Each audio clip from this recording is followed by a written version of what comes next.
વારીસભાઈ, ભાઈઓ અને બહેનો, આજે કચ્છના સાંસદ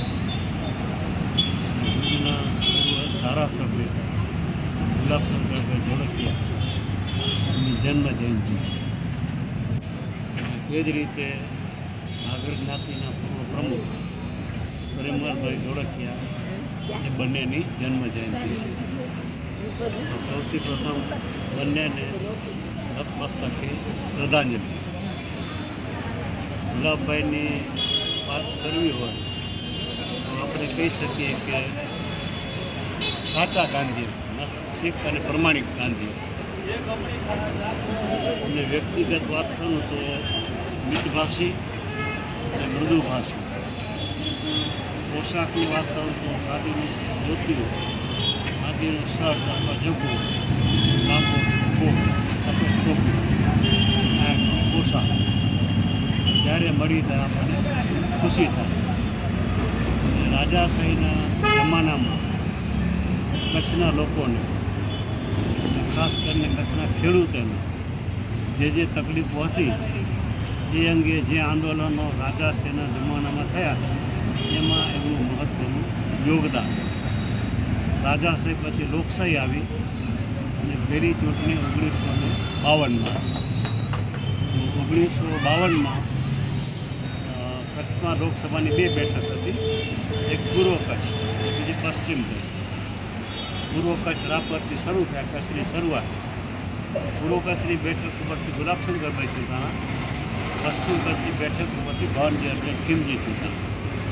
એ રીતે કચ્છના પ્રથમ સાંસદ ગુલાબભાઈ અને ભવનજીભાઈ. ત્યાર પછી 1962માં ચૂંટણી થઈ.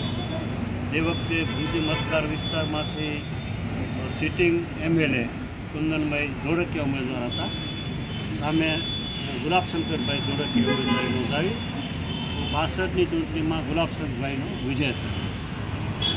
લોકસભાના સભ્ય તરીકે અને ધારાસભ્ય તરીકે એ લોકોના પ્રશ્નો સાંભળતા અને ઉકેલતા એ આજે પણ યાદ છે. પરિમલભાઈની વાત કરું તો નાગરી નાતના પ્રમુખ. હું હંમેશા કહું છું કે બીજી કોઈ નાતના પ્રમુખ થવું એ પ્રમાણમાં સહેલું છે. નોણાની નાતના પ્રમુખ થવું હોય તો વાંધો નહીં કે અમે એક તો દરિયાલાલ જયંતિ હોય તારે થોડી ચિંતા કરીએ અને જલારામ જયંતિ હોય તારે ચિંતા કરીએ. એક આવ્યું દર્શન કરો તો દર્શન કરી આવીએ, યાત્રામાં એમાં જોડાઈ જઈએ અને સાંજે પ્રસાદ એમાં જોડાઈએ. પછી બહુ જાજીમાં ઊંડા ન ઉતરીએ. એવી રીતે જૈન જ્ઞાતિ નવકાશી હોય તો જમી આવે પછી હાલ્યા જાય. નાગર જ્ઞાતિ એ ઓડિટરની જ્ઞાતિ, ગણેલા શિક્ષિત જ્ઞાતિ.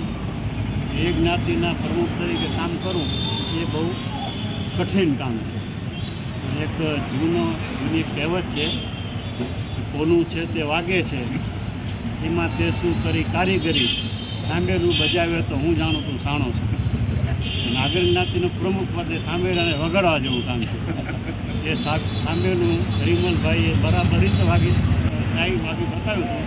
આથી એમની સેવાને ખૂબ સમજાઈ. Thank you.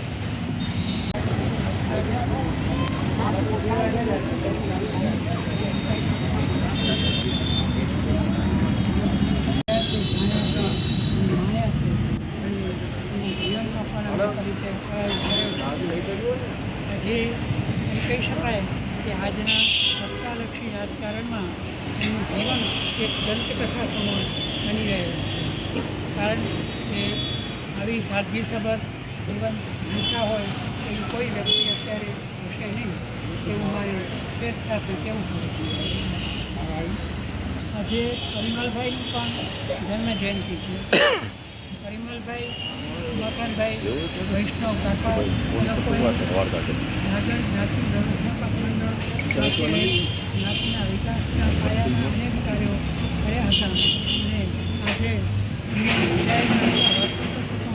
આપણે એમને યાદ કરીએ છીએ એ એમને સાચી શ્રદ્ધાંજલિ છે. આપણે એમના જીવનમાંથી પ્રેરણા લઈએ એ જ પ્રાર્થના. આજે કચ્છના પ્રથમ સભ્ય અને ધારાસભ્ય અને અમારા પરિવારના વડીલ અને માટે અમે ગૌરવ લઈશું કે 10 લાખ જન્મજયંતિ છે તેઓ આજની ખબર જીવન જીવ્યા હતા. આજની પેઢી આપણા કોઈએ ગાંધીજીને જોયા